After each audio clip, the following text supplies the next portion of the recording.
edi asemi ho enkomo kakra busa say without touching the substance of the matter in court, as manufacturers of Lithovit, near Koswano, Omuhunu is saying, what roles have they played and how long have they been working here in Ghana? Let's cross over via Zoom. Joining us this morning, Thomas Syke is the CEO of Lithovit AG Organic Fertilizer in Nottingham, Germany.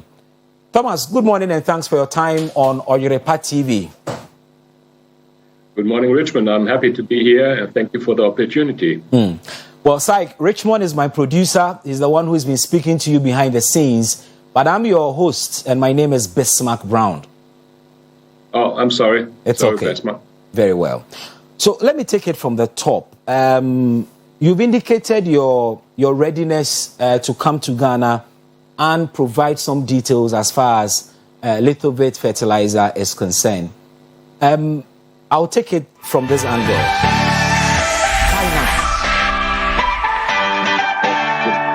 The old management left the company at the end of the year 2020, and we have a new setup coming up with me as a new CEO, and we see that we have a good opportunity in Ghana to do business, sustainable business, and get into touch to Ghana again, and we are willing to cooperate to transport the message that we will do fair and transparent business.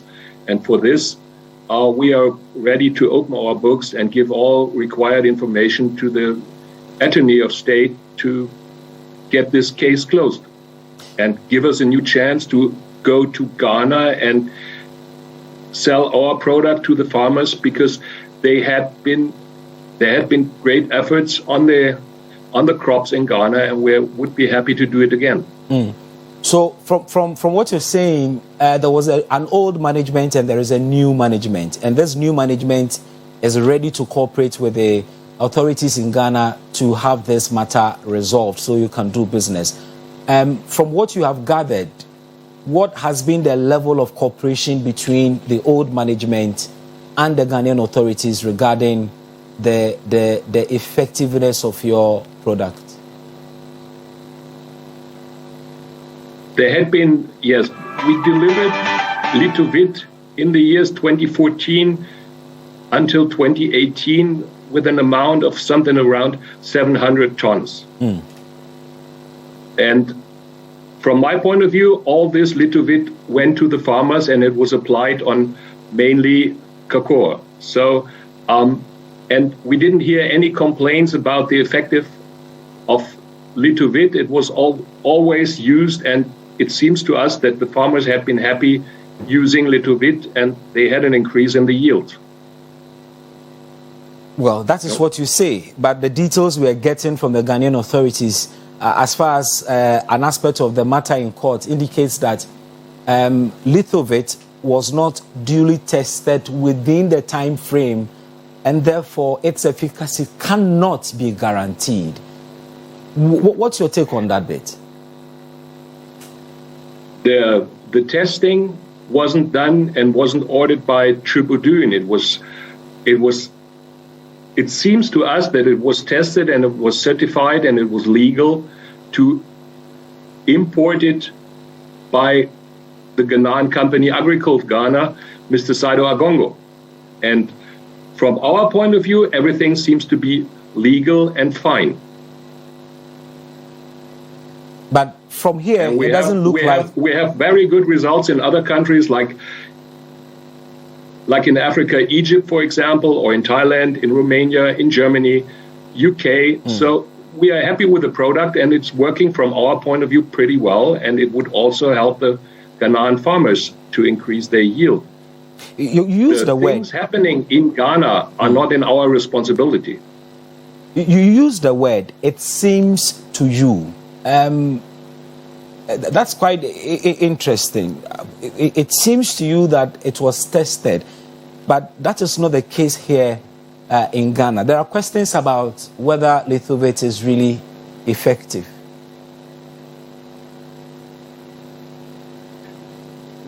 We didn't have any chance to see if it was tested or not. We sold it, we were paid for it, and we always hear about the good impact of Lithovit reported by Mr. Agongo. So from our point of view, everything is fine. So Mr. Agongo, who is the CEO of Agricult, is your client, if I understand? Yes, he was the one we are selling our Lithovit to. In what form did you sell Lithovit to his company? Was it in a liquid form or in a powdered form? The core of Lithovit is that it is a powder. We always sell only powder. We are not able to generate any liquid form. We can't do that. You know why I'm asking this? I'm asking this because the accusation is that a powdered form of Lithovit was submitted to scientists for testing, but the one that ended up being used by farmers happened to be a liquid form. And you're saying that you do not manufacture liquid fertilizer. What you do is a powdered form. Right. Absolutely right. So what could have gone wrong? What could have happened? Aren't you worried as a manufacturer that your product ended up allegedly in the liquid form instead of its original state, the powdered form? I can't explain it to you. It's the first time when I was getting into that case, hearing that Lithovit was sold as a liquid in Ghana. This is the only country where someone changed the form of our Lithovit into a liquid form. There is no other. We never heard that before. It has to be liquid when it is applied to the leaves because it is sprayed. But it's always sold only as a powder. Okay, so at the point of application, it is transformed into a liquid form. You have to use water, and then you use a sprayer, a knapsack sprayer or whatever, to spray it onto the leaves because it's a leaf fertilizer or foliar fertilizer.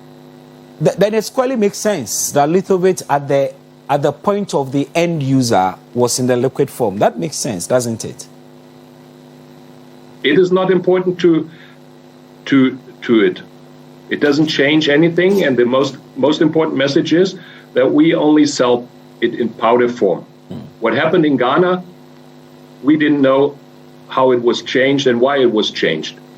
Because water is available almost everywhere, and you need to have water to apply Lithovit. So there is no sense of sending out water because it is more weight. You have to pay more for it. You have to move water from somewhere to somewhere. That doesn't make sense to us, because the core again of Lithovit is that it is a powder, and it is transported as a powder to the crops, and then it will be mixed with water. There is no sense to mix it before with water and then transport it in liquid form. That doesn't make any sense. Technically, how long does it take to test the efficacy of Lithovit? As long as the laws of the countries we are selling to require. And in our case, we're looking at a period of over 2 years to really test its efficacy. And it appears that period was truncated along the line, allegedly. That seems to be the case of the state against two persons standing trial in a related matter. But what impact has the ongoing case in Ghana's court had on your brand globally? We are not happy with the development we have in Ghana, and we would be happy to close this file as soon as possible. And how are you hoping to do that?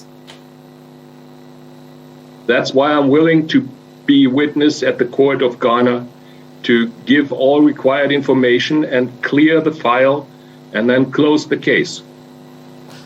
Have you made any contacts with the Attorney General's department?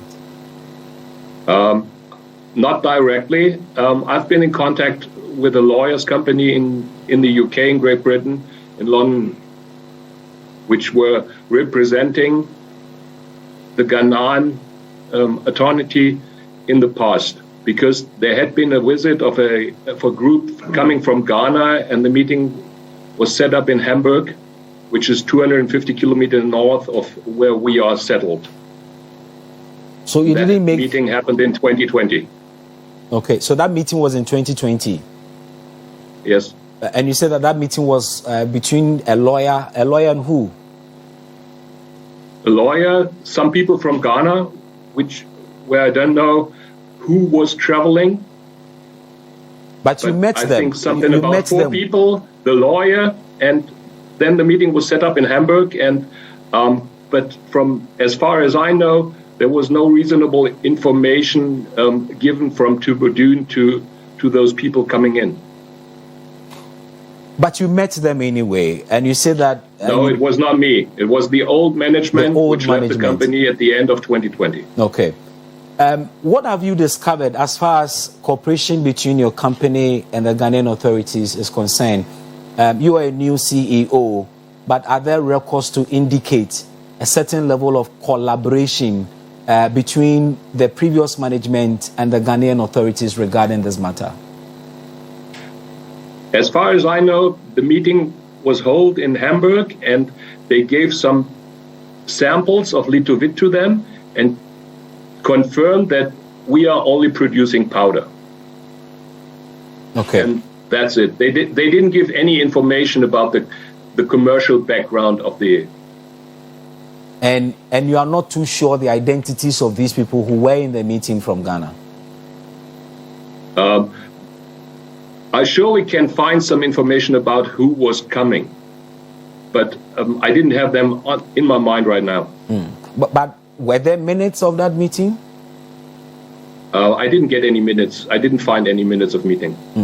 What's the transaction agreement and arrangement between you and Agricult in terms of the product, its sale, its efficacy? What are the details in this transaction? This transaction described a product called Lithovit Cocoa, and it has a certain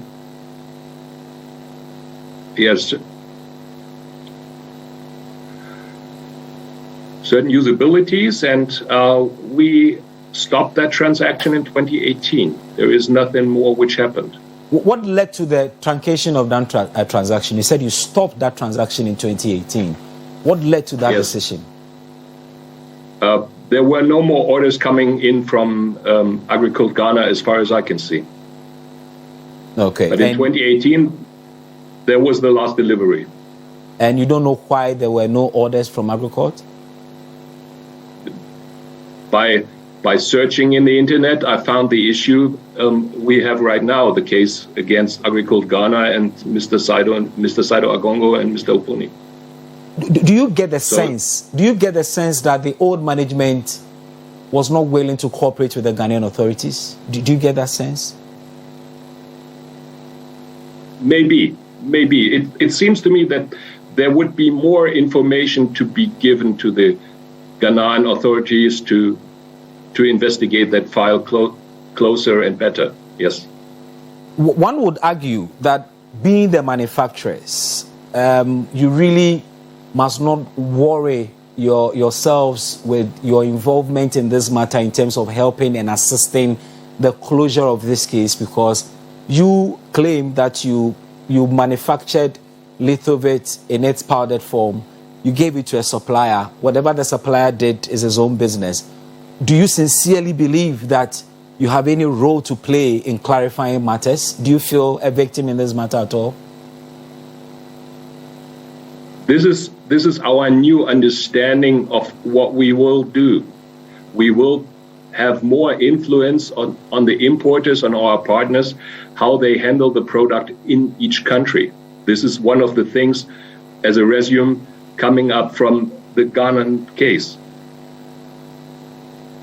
Can you take that again for me?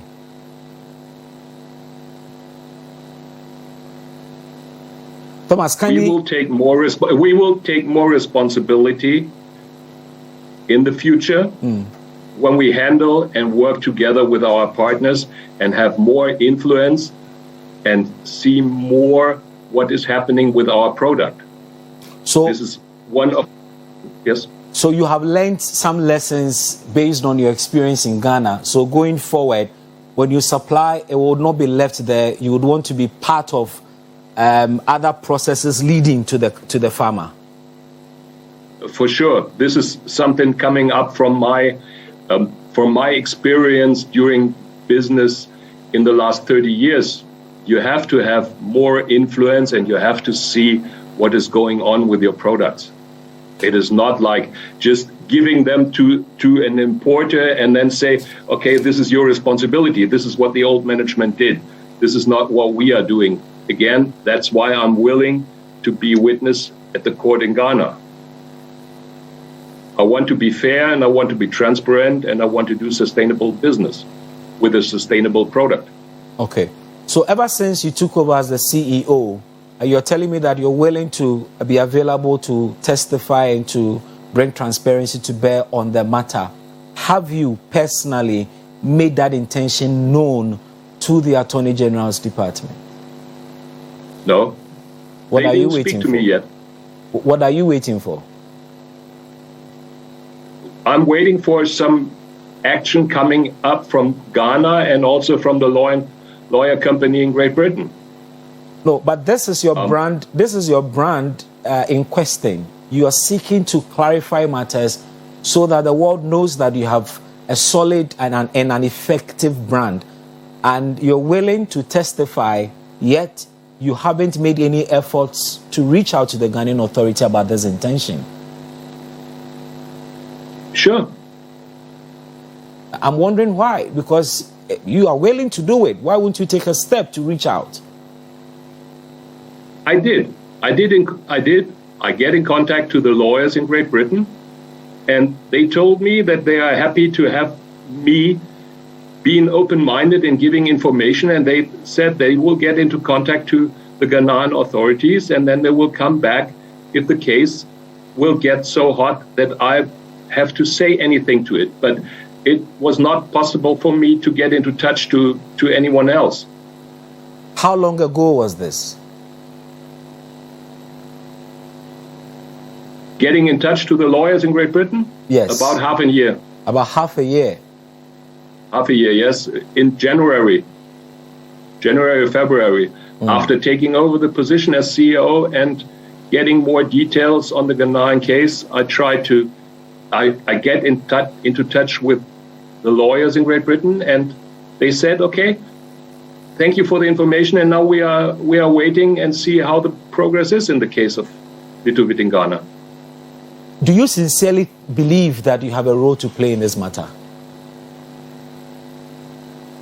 If I don't have an idea of if I have to play a role in that matter. If I am asked, I'm willing to play and to do what I want to do to clarify and to make that process transparent. Yes, that's what I want to do. I'm not in. Please go ahead, sir. After you. Please go ahead. Okay, so it's for me, I don't think I have to play a role. I want to support this case, but if I'm not asked, I will not force forward to play that role or play a role in that case. Okay. With the little investigation you did upon taking over as the CEO, are there any indications of some financial malfeasance, some underhand dealings, in anything of the sort regarding the transaction between you and your Ghanaian partners? No, nothing. Everything was going through our books and our bookkeeping, and for me, it's very clear and clean. Well, very well. So you're waiting until the Ghanaian authorities contact you. That's the sense I get from what you just said. You're waiting until you are contacted. Do you think that's a fault? I'm not too sure. I thought that because you're willing, you should be making overtures. I didn't see any chance to to do that. And again, I get into touch to the lawyers in Great Britain, and as far as I know, they were the ones making the appointment in 2020 when Ghanaian people come to Hamburg. And again, they were pretty happy when I told them about the business and handed over some commercial information about what was going on. Are you apprehensive that following this matter, your brand will suffer some negative consequences within the Ghanaian and probably by far the African market? We have good responses from the African market, and we only see the effort in Ghana, and especially it is more on Agricult Ghana and the persons acting in the background than on our brand of Lithovit. Okay. Thomas, we would have to leave it here. Thank you so much for your time. But I'm sure that after this conversation, you may want to push an email through to the Ghanaian officials regarding your intention to support in terms of witnessing and giving further and better particulars. I want to believe that after this conversation, you may want to push an email through to the Ghanaian authorities. I would love to, if you give me an email address where to send it, and if there is someone reading it. Okay. All right. We'll try and see if we can assist in getting you to talk to the Attorney General of the Republic of Ghana regarding your interest and what you are willing to do. Okay. Thank you very much for that opportunity. You're welcome, Thomas Syke. Thank you so much for your time this morning on Oyeripa TV. We hope to talk to you sometime soon. Okay. Yeah, I'll be at your advice. Thank you very much. Bye-bye. Thank you, and bye-bye to you as well. Thomas Syke, CEO, Emma Tribodin AG Organic Fertilizer. Omoneye manufacturers of Lithovit Fertilizer. Yes, 2014.